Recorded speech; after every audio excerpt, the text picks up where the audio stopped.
Hello and welcome to the Overly Animated Podcast, where we take animation seriously. We talk everything animation here, including Steven Universe, which we'll be getting into right now. I'm Dylan Hysen, and today I'm joined by April Collins.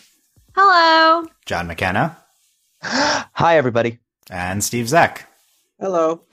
Today we are talking even more Steven Universe, Can't Go Back, and A Single Pale Rose, probably mostly the latter once again, but we will talk. I promise we're going to talk Lapis at some point this podcast. And this is our third podcast on these two episodes. Did you just, Lapis?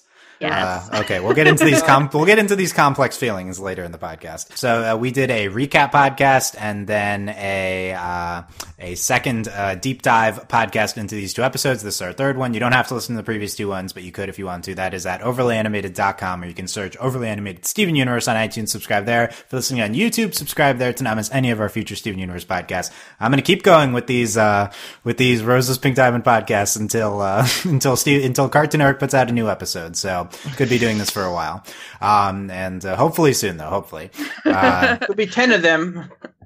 By the end of it, really we've all changed our opinion. Yeah, we'll just circle back around on everything by then. But yeah, I already spoiled it, but spoilers for these two episodes. So let's get into things. We have three fresh voices on these two episodes. We haven't heard their takes, so let's get their initial takes overall on these two episodes. What are your big opinions? What do you like? What didn't you like, April?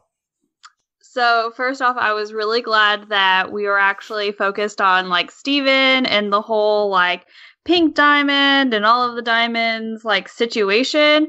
Because I've been kind of really tired of Beach City, but that's just my personal opinion. Not that I don't love all of those characters and everything like that. So it was kind of nice to see like something plot taking place. And this was like a huge sort of plot thing. So that's even better for me.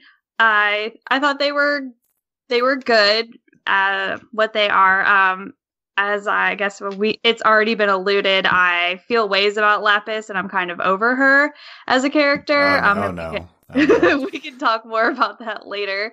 But yeah, I thought they were good, and they were satisfying for me because they were plot, and we weren't just like hanging out at Beach City some more. So good, they were good for me. I'm already deeply hurt about that take, April. What was your reaction to Rose's Pink Diamond when you saw it, April?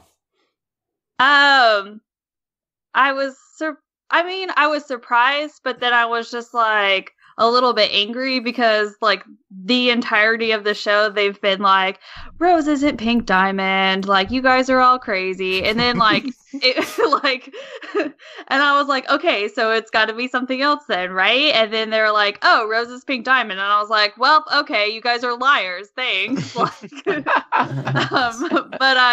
I'm like more accepting of it now than I guess I was before, because before I was just kind of like annoyed. Yes, there's people have been posting all the instances of the crew online, just like denying this over the years. Yeah, that's what you got to do when you have a big choice. You got to keep it a surprise. John, what's your take on these two episodes? The listeners can't see us, but I'm holding in my hand all the theories I had written down about who Rose was. Yeah, that's false. I don't believe that you. Just sounds like regular paper. Yeah, I think so. and I just crumpled it up and threw it into the back of my bedroom because they're not all totally completely pointless. Actually, these two episodes I think were really good. Unlike April, I am a Lapis fan. I really think she's a great character. I love the introverted sort of broody types anyway, and I think she's perfect. And that was just a fantastic Lapis episode. I feel bad though because Can't Go Back compared to A Single Pale Rose is like being the lead-in for Beyonce at Coachella. You could be as good as you want. No one's going to be talking about it. But I liked the reveal. It was, and they made sense, which I think was the important thing. It fits in with the story canon as a whole. It worked really well with what we know, and going back on the show, you do sort of see that. But what makes it so compelling is not so much how it fits in with the rest, but how this pretty much blows up everything that we know about the backstory. It blows up like the Crystal Gems relationship, and more importantly, it sort of messes up Steven a little bit because his own origin and the part that's half gem is all he's known has been a total and complete lie. So it really makes it interesting to see how season 5 ends out, because they might need the rest of the season just to sort through what the hell just happened. Yep, I think that's what's gonna happen. So it'll be fun. Yeah. John, what was your reaction when you first saw Rose's pink diamond? Were you enraged? You crumpled up your paper and you threw it away? No, that was my list of theories. My friend texted me that night saying, "Wow, we were both way off." But actually, I loved the way it was presented, because they sort of did the thing in that sort of quintessential detective story thing where they go through each single possible suspect of a murder case, and they just sort of go, nope, it's not that. Nope, it's not that. Because like you see it, you start with, oh, look, it's Rose Quartz. She shattered pink diamond. Nope, wait, she has a pearl in her ear. And before that it was, oh, Pearl shattered pink diamond because she has the sword. Nope, wait a minute, hold on. And then it ends with, surprise. I was like, wow, they went there. And also, wait, what? Wait a minute. So the rebellion was, and Pearl was, have I been lied to for the last 5 years? Yes. That was my reaction. I was like, I was both excited at the same time. I'm like, wow, just like, wow. Yes, we are Steven. We have been lied to for all of our lives, and it's going to be great.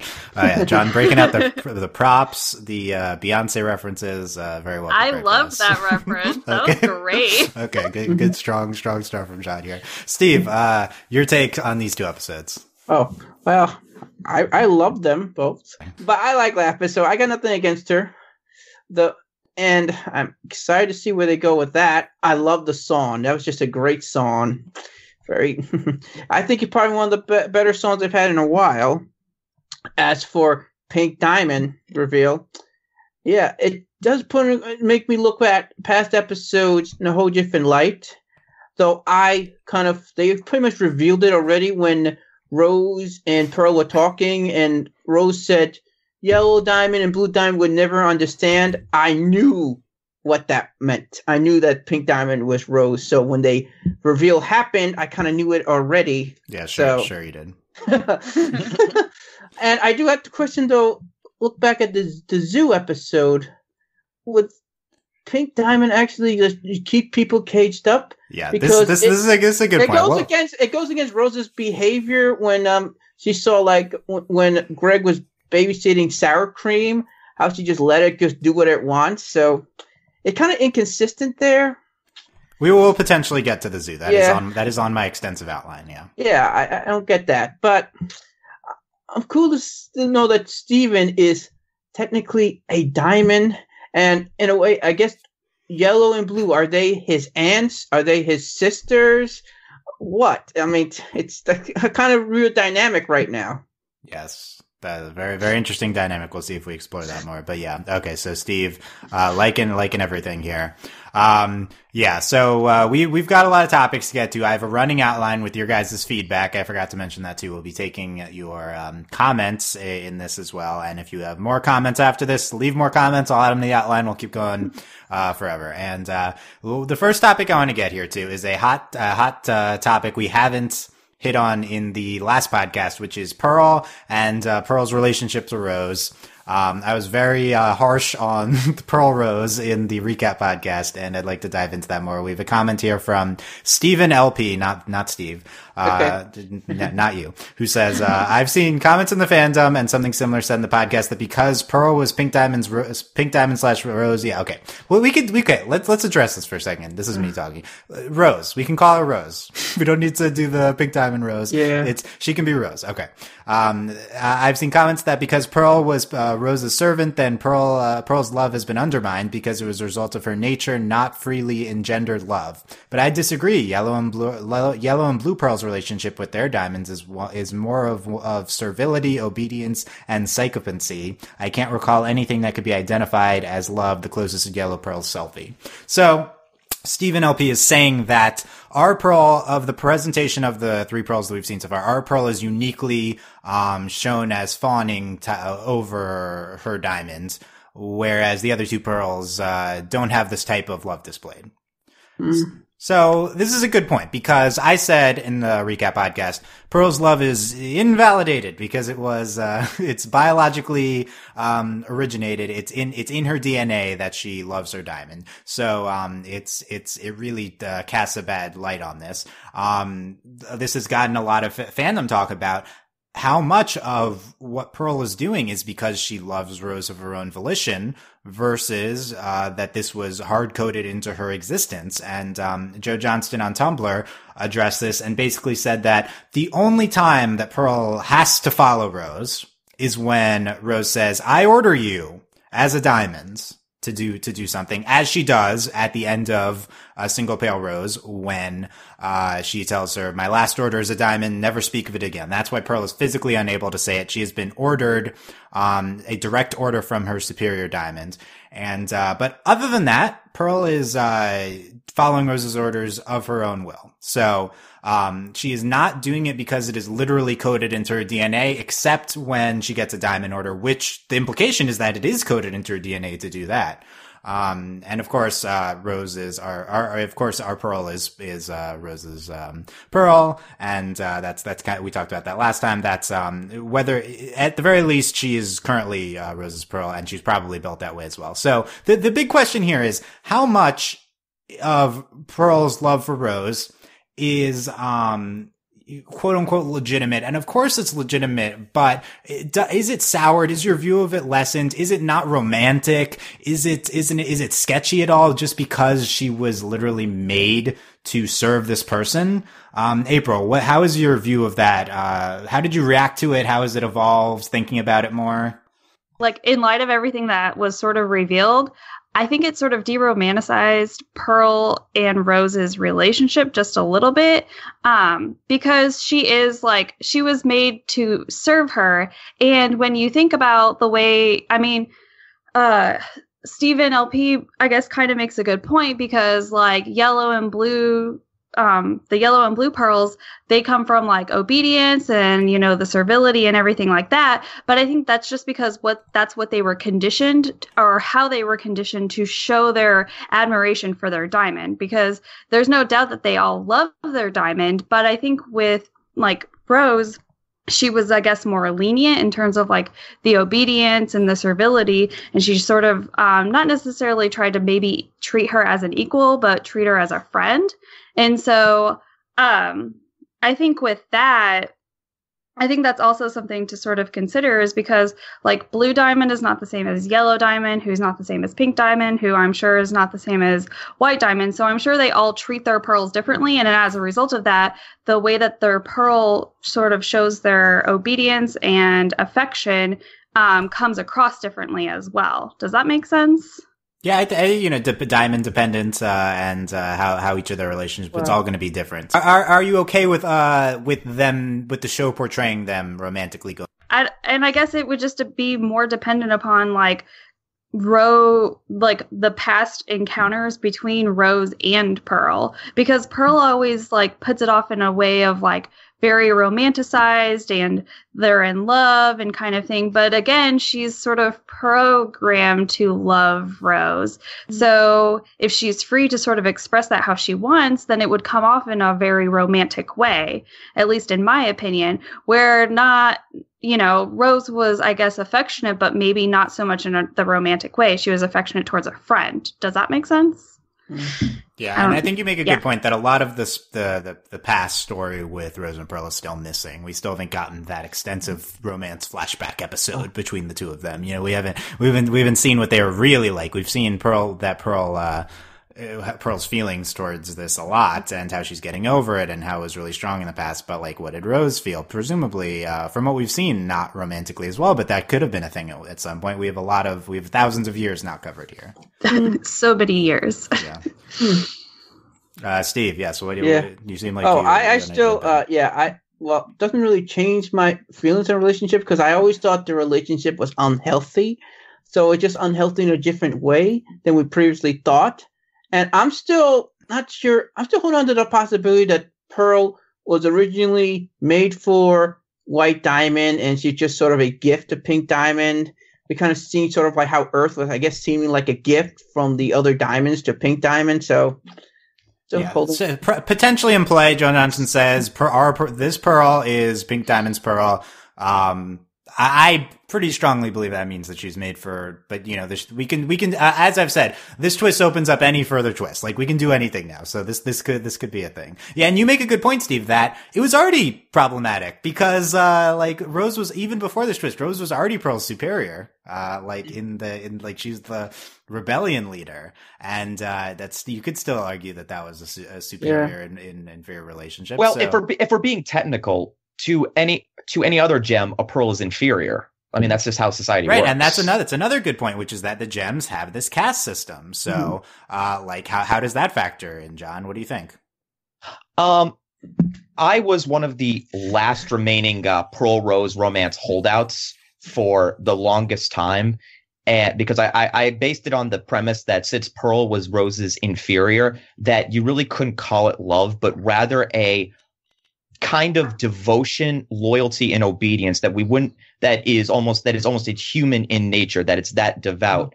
And to reference Stephen L.P.'s comment about how the yellow and blue pearl's relationship is of servility, obedience, and sycophancy, Pearl has shown all those qualities with Rose as well. She has been servile to her. She's been very much obedient. And before we got the Greg flashback, she was very sycophantic when it came to Rose, like almost not questioning what she did. You know, this very perfect, almost built up deification. And I think it was a master servant relationship. It was devout, even though it may have been friendlier than maybe other relationships in the show. It was still devout. It was still very much Pink Diamond calling the shot, Rose / Pink Diamond calling the shots.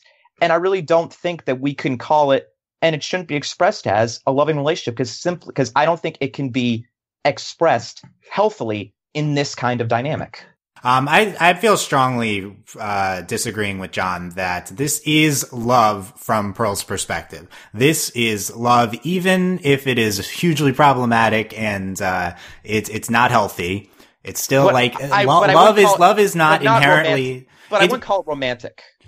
Okay. I mean, that's colored by, that's like, is it romantic? Is it, but I think that not a lot of evidence for Rose feeling love towards Pearl like Pearl feels. I mean, like there's some, this is a long debate. They feel different types of love towards each other. Yeah. Like Pearl's feelings for, Rose have always been portrayed as romantic, whereas, Rose's feelings towards Pearl have always been portrayed in that very, like, admirable way, if that makes sense. Like, yeah. But now, like, the romantic part of Pearl's feelings just sort of lose their hold because Pearl was made to love Rose. Right. Okay. Let's contest that point because not everyone agrees with that. And I would say no, Pearl was not made to romantically love. Well, no, not romantically right. love. No, but she was made to love Rose. Maybe not romantically because like I said earlier, yellow and blue pearls do love their diamonds, but they don't get to express it in a romantic way. And a lot of, I guess, Pearl's, exposure to love may have been more so of like the Earth variety where, I love my husband kind of thing. Mm-hmm. And so maybe she got sort of that impression that like, oh, okay, I do love Rose. So I need to express it in this way as other humans do, because I also know that Rose loves humans. So it's kind of like the nature versus nurture kind of thing. Yeah.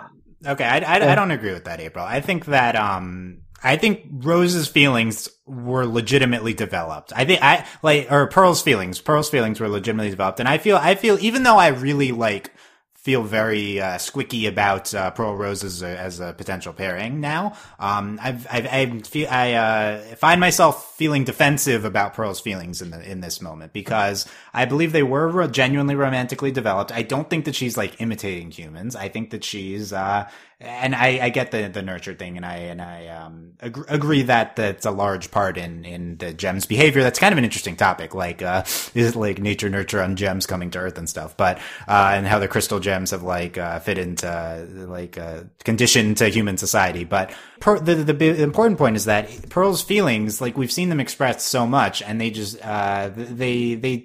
it's hard to deny that they're just deep romantic passion. I think that's been a clear portrayal.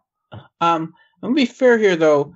I think this is, as much as this is a Pearl problem, this could also kind of also be a Rose problem, in that I don't think anyone she ever loved, she loves them the same way they love her. I think her and Greg's relationship, the way Greg loves her, she doesn't love him as the same way. I think it's just a constant problem with her.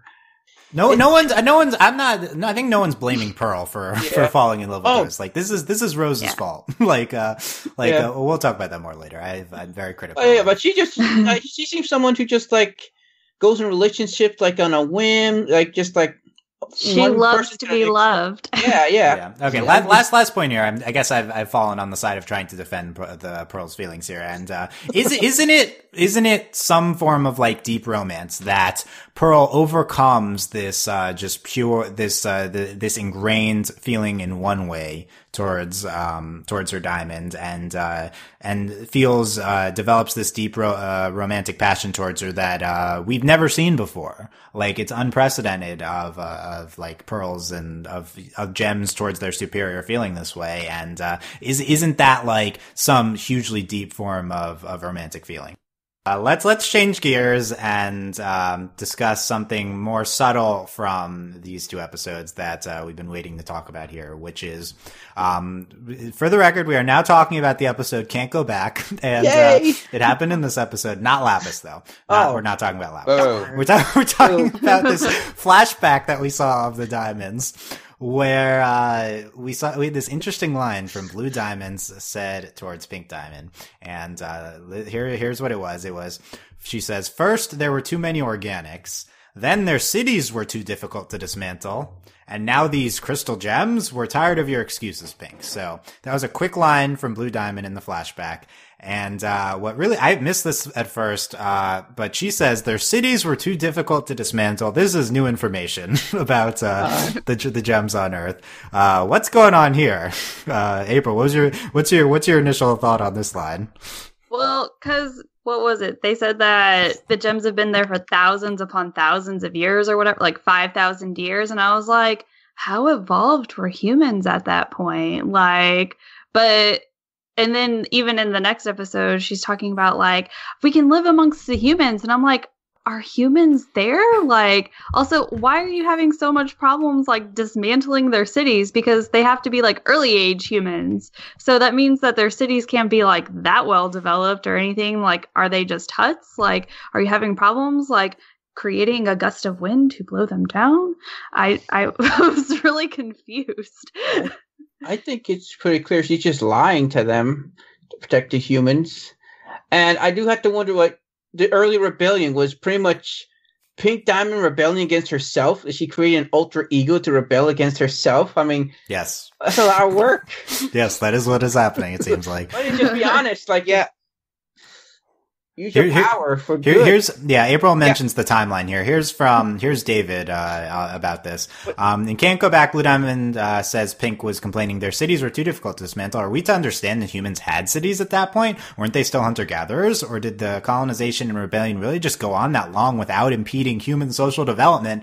That's the thing. This line implies that the rebellion, the gem war continued potentially thousands of years into a significant portion of human civilization. That being said, in our timeline, humans have had cities and stuff for a while. Like it's like 3,000 years ish, 4,000 years, right? Like more. Yeah, like 3,000 years ago, they couldn't have been like that developed.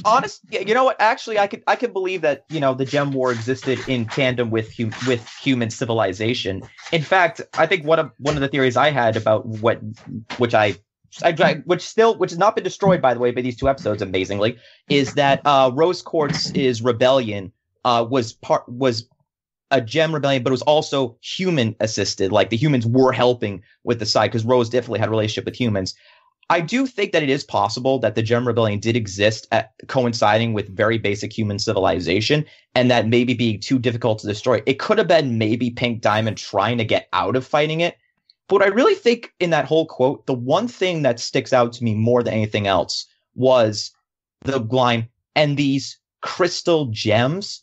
Was the Crystal Gem Rebellion independent of Pink Diamond and she just conceded to them, or did she manufacture a fake rebellion just to try and get out of, ruling this planet? I think that's the more salient and odd thing about that quote. There's a few things there. So, yes, I think that Rose developed the crystal gems. I think that is the implication. I mean, we've always heard the origin story of the crystal gems being that they've followed Rose. Rose is our leader. I guess it's possible that there's a twist and that, she just joined up with them. But yeah, we are to believe that, Pink manufactured her own rebellion in order to try to get out of this. I definitely think that the implication of this line, another point you were saying, is that too difficult to dismantle.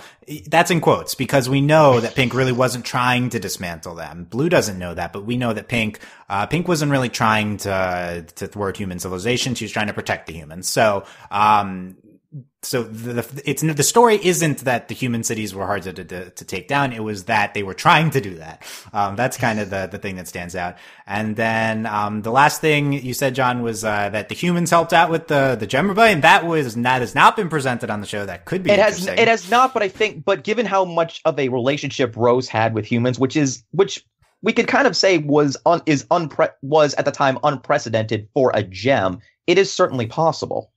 Yeah, I think the big evidence for what you're saying would be the phrase, within the same sentence that was said 2 seconds before, which is cities too difficult to dismantle, because that shows that humans were advanced while the rebellion was still going on. So that would have been a prerequisite, but we didn't think that was even happening before. But now, if this is happening alongside human civilization, then yeah, I think that could happen. But yeah, it's just what? There's a gem war while humans were on Earth. Were they involved? Would they know about this? Is this part of recorded human history? How is that possible? But on the other hand, the humans in the Steven Universe world have accepted that there are things like spires and palanquins in Korea. These are things that are just normal for them because they were there from the start of human civilization. So we knew that the crystal gems were there before humans. That was the implication. But now we're to believe that they were there during humans. Why not both? Yeah. Because, if you think about just gemstones in of themselves, those take time to cook within the earth and the mantle and all of that stuff. And so it would make sense that they'd been on Earth for a very, very long time, never really sort of interfered with humans, I guess, developing and evolving. And then it became one of those things where maybe Pink Diamond or Rose was oh yeah, these humans are here and I like them and I don't want to mess with them anymore, so I'm going to create this rebellion. So maybe that has something to do with it too, is the fact that it does take gems a long time to cook. And what was it they said, that amethyst was 500 years overcooked or something like that. So that's a long time. Yeah, that's true. The kindergartens could have been functioning long into humans being around. I have some potential support for the fact that the humans are aware of gems like the Gem War and that that's part of recorded human history. I think that the biggest evidence is Beach City, and that no one is really surprised by the fact that the crystal gems are there in that temple. No one's ever questioned the temple. It's just always been there. It's why Ronaldo's YouTube videos don't get that many hits. This isn't a conspiracy theory in their world. It's just accepted part of how the world works. I think that before we kind of originally just thought that, the explanation of why no one's freaking out about this is because it's a small, isolated, kooky town, and that these guys are just weird, and they're okay, whatever. It's normal to them because this gem temple's always been there. but none of the other humans would be surprised by this. But I think that this line gives evidence that other humans wouldn't be surprised by this. That maybe they don't expect them to be on Earth still, but maybe the human history books do have crystal gems in it, and that they're just aware that there's an alien race out there. I wonder though if any one of our BC residents' descendants were like one of the major founders of fighting alongside the crystal gems in the war. Oh, so now we're just accepting that this is like let's discuss this first, because Steve brings up the thought that the humans fought alongside the Crystal Gem Rebellion. I'm skeptical of this, but it's plausible. If it's true, like somebody we know's descendant, maybe Dewey's like descendant or Onion. We've gotten Dewey. Yeah, We've gotten Onion. Dewey's origin story. Okay, no, stop. No more Onion on this podcast. Yeah, April, buy or sell that humans helped in the Crystal Gem Rebellion. Ooh, no, I'm not buying it right now. I need proof. I need something. That's a big shift in our perception of what happened. Oh, wait, I know one descendant. Sadie's descendant may, if they go down something, because we saw her take down a corrupted gem, so it's in her blood. Okay, this is. I think fighting is science, technically in every human's blood. Yeah, this is But not fighting effectively. pseudoscience. From our Okay, hunter-gatherer okay, days. yeah. Speaking of the hunter-gatherer from this question here, but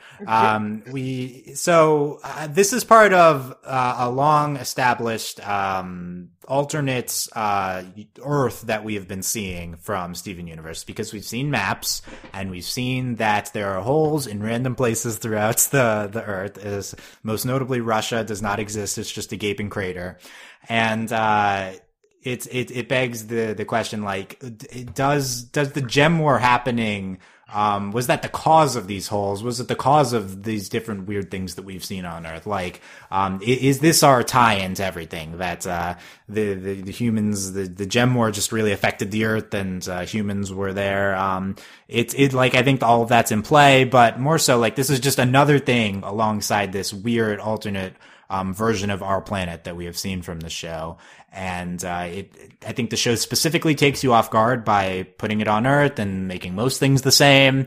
But potentially, as we've gotten deeper here now, we've seen more and more things different. And I wouldn't be surprised to just see some really crazy stuff going out there. There's a Tumblr post that there's no cows in the Steven Universe world, or the cows are wild cows. They don't domesticate them. Yeah, look for that. That's my one. favorite theory. We don't need to talk about that, but anyway, I think all that's really interesting. I'd love to see the show delve more into, double down on this just not being our Earth and the influence of the gems and the diamonds on the Steven Universe world. Mm-hmm.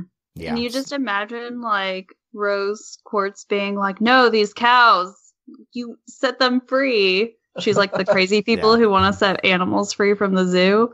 Like, zoo the humans, free the cows. That's my Makes motto. sense. Okay. Let's get into Lapis. Let's talk about Lapis. Okay. Steve has been dying to give us his grand Lapis theory, because I think a big question coming out of Can't Go Back is, where's Lapis going? Where she took off? Steve, where's Lapis going? Okay, I think she's going to bump into Lars and the Off Colors.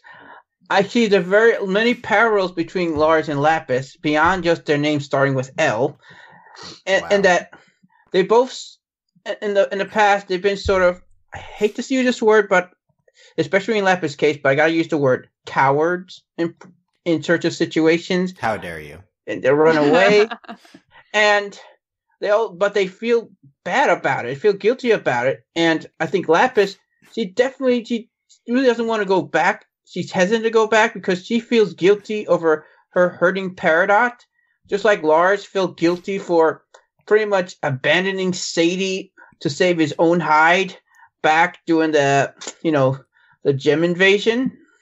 And Lars, we've seen a lot of development. He's learned to sort of, I guess, deal with that. I think he's in a better place, and he's ready to go back to Earth. And perhaps he can just give Lapis that word of wisdom. And I still think, though, doing this Beach City Sadie Killer concert, that's when Lars and the Off-Color ship is going to crash right into Beach City. And I think when that happens, they'll be a little surprised that Lapis is on board with them. And then we'll have a little flashback, and they'll tell the story of what happened when Lapis bumped into Lars in the off colors. Okay, I was buying this until the end. I don't think the show would flash back to space without Steven. But it is Steve brings up a great point that the Sadie Killer and the Suspects concert was promised in the last group batch of episodes. And I think we're going to see at the same time pretty much Lars Sadie reunion and Lapis Peridot reunion is just going to be something that's going to connect. The romantic parallels. Wow, that would be incredible. Everyone gets married. Yay. Yeah, perfect. Harun Moose says, a lot of people have been speculating that Lapis leaving into space once again, she'll run into Lars in the off-colors. Perhaps it's not Steven's words that bring her back, but someone in a way that can relate to her. Lars and Lapis both have loved ones they miss on Earth, and they both run from their problems, and Lars before Wanted, both are too afraid to fight back. So that was what Steve said. Yep. It's a great point. It's a great point. These two characters are similar in interesting places. Like, in theory, Lapis has regressed, whereas Lars has gotten past his stuff, but we haven't seen as much from Lars. Maybe Lars would regress once again. Maybe he'd be afraid to run into to come back to Sadie. I don't know if we approach that or not, to be honest. But I think it's basically a guarantee that Lapis is gonna run into Lars in the off-colors, because we have to do something with Lars and the off-colors. They need to come home. There's the Sadie concert. Presumably Lars will be there for the Sadie concert, or that will intersect somehow. And tying Lapis into it would really make sense with their character arcs. And also, like, let's not write Lapis off for like a season. Let's not do that. Yeah, I agree. Lapis for me is like, but the thing is though, is that Lars had his sort of, it was off camera, but we kind of saw it. He did become a lot more courageous. It started in Wanted, it continued. Then we saw him on the spaceship again, piloting it. The issue, though, is Lapis still very much has the problem of being a prisoner of her own past. And unlike Lars, who had, he had the panic coward moment in that spaceship. I mean, Lapis has had a much more traumatic past. And Lars is just like an awkward teenager. Lapis has had thousands of years of trauma. Going to be, and the thing is, and as much as a lot of people like to criticize Lapis's character for, running away and being sort of very distant and aloof, I mean, she was poofed, locked in a mirror for thousands of years and ignored. When she finally got free, she was captured, interrogated, possibly tortured for information, almost sold out Steven, who she cares a lot about. It's really, for Lapis to have I want Lapis to have a redemption story very much, though. But I think the issue is that we're dealing with a character, and it is tragic because you could tell it's like she wants to go back, but then she can't, so she doesn't. Then she runs away more, and then it's sort of this recurring downward spiral where you're just sort of you just become trapped. Where it's like, if I go back, it gets worse, so I won't. But then now I really can't go back because then it's really bad. Then I really can't go back. They really do a good job of showing how it's this really sort of self-defeating isolation and depression.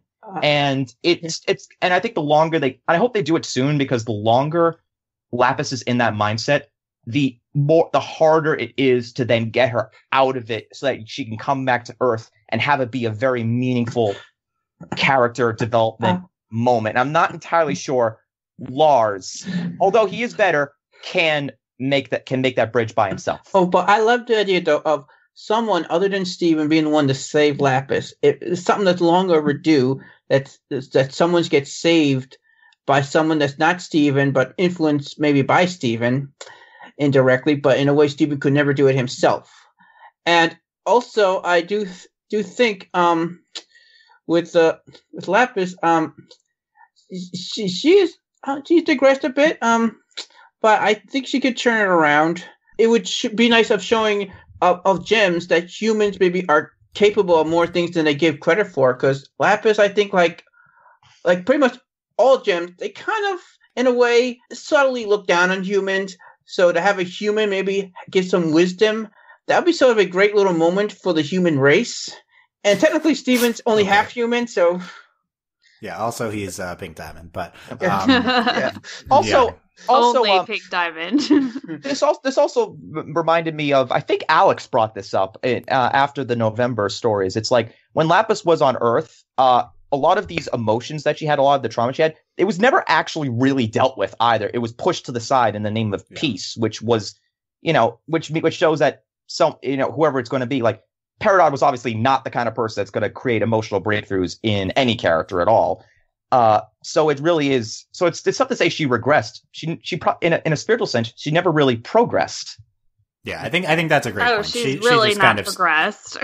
she just really stagnated, and Steven never really got the chance to deal with them in a major way. Okay, April, what's the brief version of your frustrations with Lapis? Is it just that we're hitting on the same arc again with her, and it's just frustrating to see her go back to these same emotional beats? Well, mostly, yeah, but a lot of it's just that it's not so much that we're like going back to the same arc, it's that we're still on the same arc. There's literally been zero improvement, and like I guess a lot of my frustrations come from, I think it's the same reason why, like with Mysticons, why I don't like Proxima, because a lot of it is very like self-inflicted, like it's coming from her own head.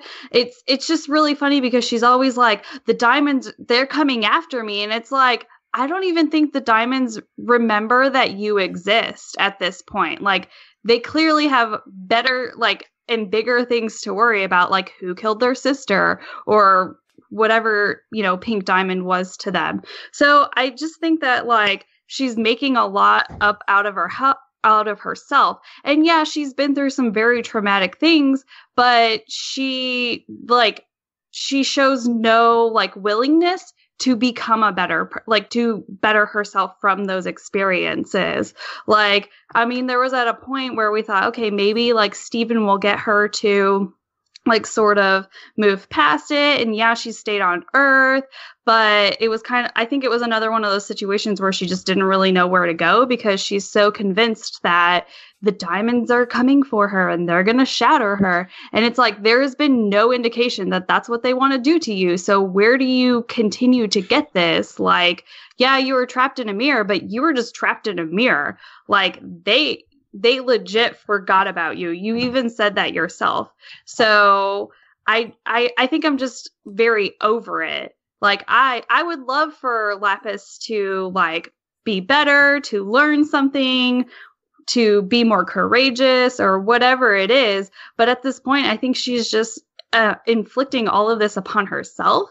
And it's not that, she makes it seem like, oh, well, she can't do this alone. But no one has ever like indicated that she has to do it alone. And Steven continues to be encouraging. And even in this episode, she's like, well, I can't go back. I've only made things worse. And Steven's like, yeah, you can go back. Like, maybe, yeah, it seems like it's worse, but, people will understand and it won't be that big of a deal. But in her head, like it's like she's making herself out to be something so much more than she actually is. So I'm so over it. I'm not over it. I really am though, because like we've had Lapis for how long and we continue to go back to this. Like it's not even going back. We're still doing this. Like April, you make a good point.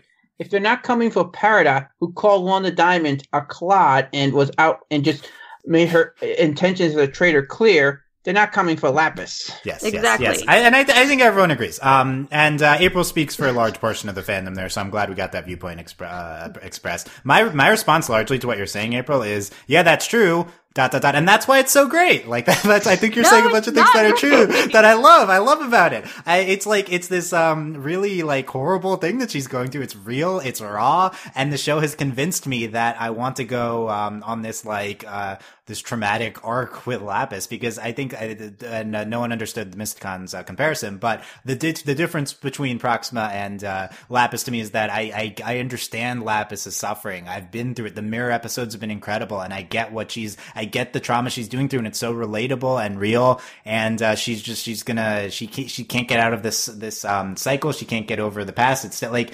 I understand why one would be frustrated that we're repeating the same beats, because we are, and I also think that's the point. So like it's you could disagree on whether it's like successfully presented in an engaging way on a television show, right? Like I think that's the issue. The other thing too is like I used to love Lapis. Like whenever like I had a YouTube channel and I would talk about Steven Universe, I was like, yes, it's the Lapis episode. What? This is new information. Yes. But yeah, I was excited about Lapis episodes. I was like, yeah, I love Lapis. Lapis is one of my favorite characters. And then here I am, and I'm done. Like, I say I'm done with her and I know she's coming back. And I would like to, like, I am like slightly buying into the like, okay, she needs to run into Lars so that he can help her like through all of this, even though his story isn't I mean, it's like relatively the same, but she's been through way worse. So I would want that for Lapis. Well, I won't say the story's exactly the same. I'm just saying their afraidness. What she's afraid of is what Lars was previously afraid of. That's what I think is similar. That's something I don't think Steven could really understand.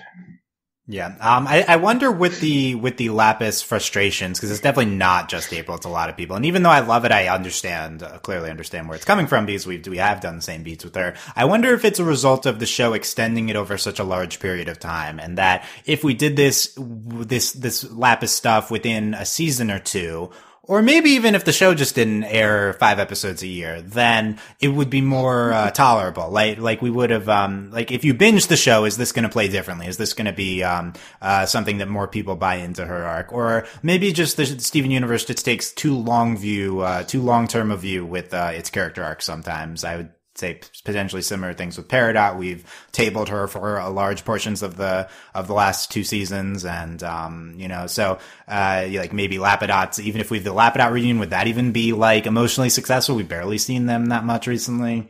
And we've barely seen them together lately. If you do binge it, it's only 10 episodes between Raising the Barn and Can Go Back. So maybe time length between episodes does make it so sad. Like, if you think about it in terms of episodes, like, I mean that was one episode though. It would have been a while before that, right? I think. Well, I'm talking about 10 episodes between the two. If you were to binge it, that's only 2.5 hours of separation. So I think it would play differently. Yeah, I mean, I think large portions of the show would play differently, but we'll see.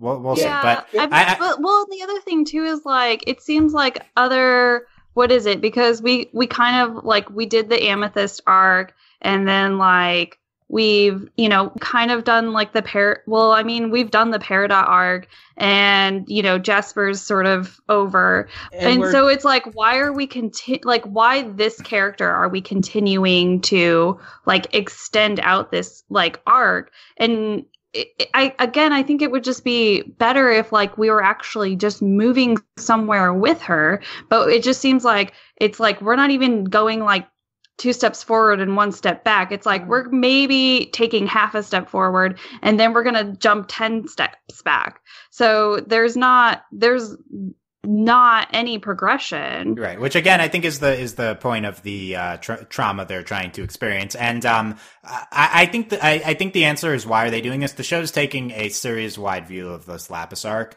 And like, so we're still on like the middle stages of our giant Lapis arc, because eventually we'll deal with these and we'll get past I just wanted to like, if whenever it does pay off, I want it to pay off very well. Like if you're going to, I guess, sort of extend it out this much, like it better be big and it better be huge, whatever the end game is. And that's the one problem I think that's been with the Lapis stories. I think it's been maybe the weakest arc of the arcs we've seen. And if the Malachite arc is any guide, I'm not hopeful, because I thought the Malachite arc was just not done well. I mean, I think the Malachite arc was the weakest part of the Lapis stuff. That it wasn't necessarily the direct Lapis thing. I would argue that this episode, Can't Go Back, is the beginning of the payoff. Like this song that we saw her sing and the emotions we see her express towards Peridot, like that was so cathartic. And this really does build on everything we've been seeing between the two of them and Lapis's trauma and the emotions she's expressing. And like, it's the type of thing that we're going to see expressed from the show going forward. But even if this was it, I feel like it would be great. This was so great. I feel like that was it was almost enough. I have a question for you guys. How would you like Lapis' return to be? Would you like it to be like Steven maybe visit Lars in the ship, and that's when we run into Lapis? Or would it rather be like at the end of an episode, be like her appearance off the ship, like a surprise, and then leave as a cliffhanger, end of episode cliffhanger? No episode cliffhanger. She walks out from the ship and she surprise hugs Peridot from behind. And then they fuse. Oh. Well, we could do that, or they just kiss or something. But we're probably not doing fusion with Peridot. We don't need to get into that. But the show hasn't wanted to get into that. But yeah, that would be a great reunion. Okay, we're hyping up the Lapidot return. Let's do it. Okay, I'm going to officially table this part 2 of the Rose is a Bad Person discussion. That'll be next podcast. We're tabling that. Let me close by presenting you the hot new fan theory. By new fan theory, I mean our Discord came up with this theory of a future episode. So this is, I think, me and Michael. I don't remember who else did it, but so the question here is how is Steven's going to want to talk to Rose probably after these episodes. Ooh. And he's going to have some questions. And I think potentially that Kenko or Single Pale Rose introduces a mechanism for Steven with which to talk to his mother in a way in which he previously hasn't been able to, because the framing device of Single Pale Rose is this thing where Steven goes into Pearl's gem and keeps going deeper into layers. But just the concept of being able to go into someone's gem and talk to their psyche is new information. And it's kind of just a device in order to explore the answer to this arc. But could this be explored again? Could Steven go into his own gem? But how's he going to do that? Because he's still Steven. So I have the solution. Okay. He body swaps with someone, as we saw him do with Lars in that one episode. He body swaps with Lars again. He enters his own gem as Lars in Lars's mind, and then he talks to his mom. The new Lars 2, Roseception is what that episode is called. Okay, I was thinking more maybe Connie. No. But buy or sell. Buy or sell, Steve. Okay, I could buy. Is this buy? Okay, you said buy. April, what do you buy or sell this? It's just Avatar all over again. I think it's a really interesting theory, but wouldn't he now be able to utilize the room, because that's sort of part of himself, like a part of, I guess, his gem psyche kind of has been unlocked, because the previous issue was that the room just is giving him what he wants. And so he was just hearing what the room interpreted. Yeah, but we did the room already trying to talk. We did Storm in the room, let's do something. Let's body swap again. Let's do that. Let's body swap. Can he body swap with Lars now that Lars is dead? Okay, yeah, we might. Yeah, I don't know. Maybe might have to body. Steve presents Connie as another option. Should we do that? Well, that'd be more confusing in a way, because I think the real Connie, she might be a little harsh on Rose. Are we gonna reenact? Are we gonna do Your Name with Steven and Connie? Is that what's happening? April, buy or sell Your Name with Steven and Connie? Ooh, let's do it. But okay, yes, buy. John, body swap to enter Steven's own gem. Yes, buy or sell? Sell. Hard. Why? Because the physics of Steven. If he body swaps with someone, his body is unconscious. We just saw with Pearl, you have to actually let someone into your gem. It's impossible. Was he unconscious, or was Lars Steven for that? He was just lying in bed. He was out. Like he had to actually wake him up. Ooh. I feel like this is a minor. If he's sleeping, it's easier to now hold on. I do have there is another way he can talk to Pink Diamond though. He takes a dagger, cuts out his gem, rips it out, and then Pink Diamond forms that. That's the. He just goes. And then he dies. No, he just Harry Carries himself. No, he stays alive. He just won't have any gem powers. Yeah, well, this is a long-standing theory, which is that Steven separates from Rose. That could be a thing, but I feel like regardless of the body swap mechanisms, the basic concept is that the entering a gem in order to talk to someone's psyche is presented here, and it potentially presents a solution to our Steven talking. I wonder if this is more of more like an Avatar influence or a Naruto influence. Okay, I don't care about Naruto, so we're not talking about that. Okay, so we've determined what's happening in the season finale. It's New Lars 2. Oh, Steven dies? That's what we're doing? Yeah. Well, if he cuts his gem off, I'd probably die. Yeah, that's not happening. Okay. And then Rose comes back, but Steven's gone. This is how the show ends. Done. He rules Homeworld. Ooh. He takes his place on the throne, and everything's Like, wonderful. on the at the end. throat. How does that relate to the thing before? Okay. Dude, how the show ends. That's how the show ends. Oh, we're just throwing out theories on how the show ends? Yeah, I thought that was what we were talking about. Barely. We're barely talking about The that. pink elephant room we have not talked about. It revealed that Diamond, they can flawlessly shapeshift. And I'm worried, though. Is White Diamond somewhere among us? Somewhere. Perhaps. Ooh, White Diamond's hiding his own. Steve, I like that you held on to the pink elephant in the room for an hour before breaking that one out. Like, really? It took that long to... I'm offended, actually. Really? That one? Yeah, White Diamond could be anyone. So get your onion theories. I said, I broke the Get rule. your onion Sorry. theories. Get your I'm onion. sorry. I'm sorry. I apologize. Okay. April, any last thoughts on anything here? I'm really, these 2 episodes were great. I'm really excited to see where we go from here, because I feel like it's going to be really hard for them to go, I guess I say go back to Beach City from this, because we have a lot to address. You think we're getting rid of the boardies. That's what I thought too. We still have the Sadie Killer concert. That's going to be a big thing. Yeah, we're have Okay, ultimate we're gonna boardy have- episode. That's the only episode I'll allow. I have bad news about season 6, April. It's nothing but boardies. Boardy and that's only, yes. Oh, Ronaldo becomes the new lead. Yeah, What? we neglected to talk about Ronaldo's star appearance in one of these episodes. We're gonna it's gonna be nothing but boardies, but it's gonna be like Connie's the lead because I accept. Steven's gone somewhere, and so now Connie is adjusting to life without the crystal gems and Steven.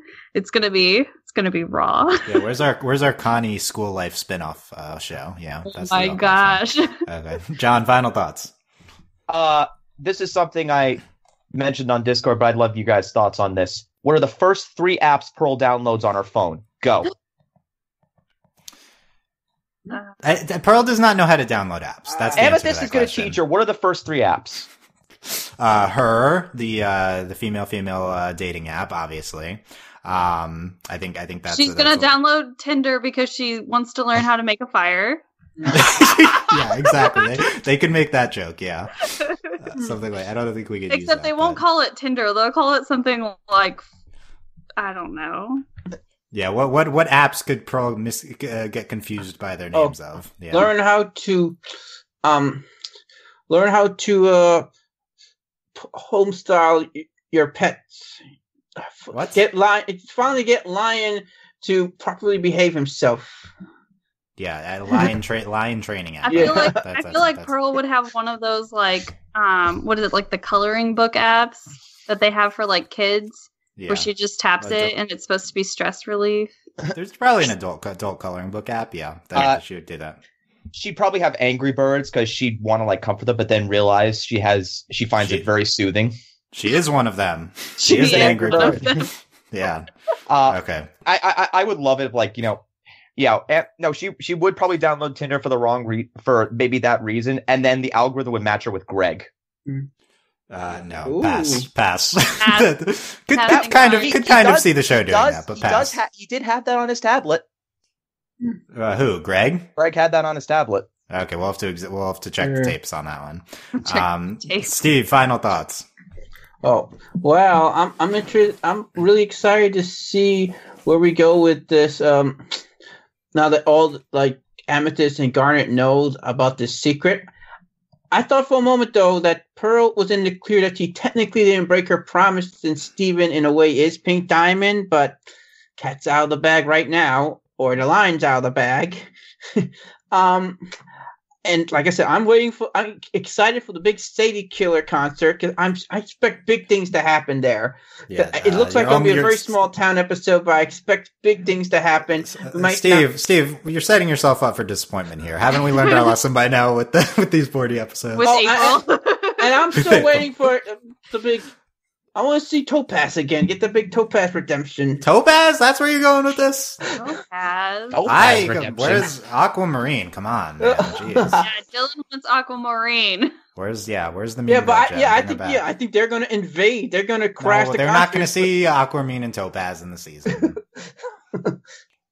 Watch that happen. Well, I'm just it's gonna setting happen now. I'm setting the bar high. I'm just setting up for these God. Beast City Steve, 40 episodes to Steve, surprise us. Yeah, you really have not. We've not learned our lesson. Okay, so we get one big reveal, and now we're expecting it every single episode. Okay, I see how it is. That's kind of what the fandom's been like. So, yeah, we're preparing for all our crazy theories to come true in the last 8 episodes. So, let us know your thoughts on anything we talked about here. Are you buying Roseception? Most importantly, thing to comment on. Continue to talk about is Rose a bad person in the comments. We'll get back to that this episode, and then anything else. Probably won't revisit the other topics we talked about, but you can still comment on them. YouTube comments, overlyanimated.com, and make sure you subscribe to not miss any of our future Steven Universe podcasts. Going to try to keep going semi-regular here. It's been very, very good to have stuff to talk about with the show again. Yay. And another place to talk about this with us on Discord, overlyanimated.com/Discord. Support us via Patreon, patreon.com/overlyanimated. Thank you very much to all of our current patrons, especially our patron of the podcast, John, A.K. Garfield. Yay! I think that's the first time someone's been on. I don't know. And thanks as always to our patron executive producers, John, Ryan, Steve, Alex, Andy, and Q. Check out other podcasts at overlyanimated.com that have came out recently, including OKKO coverage. Yeah. DuckTales, I believe, is coming out around the same time as this. Yeah. Agretsuko recap. Yeah. April, how are your eardrums? They're recovering. My official reaction to your intro, John, is thumbs down. That's my take. And then we had missed cons and all that at Ladybug. No Ladybug this weekend. There's a scare, but no new Ladybug. Okay. Face emoji. Almost happened, but no, it's not happening. Okay. Find all that at overlyanimated.com. Thanks for listening, guys. We will see you next time. Bye. Bye. Bye. Take care.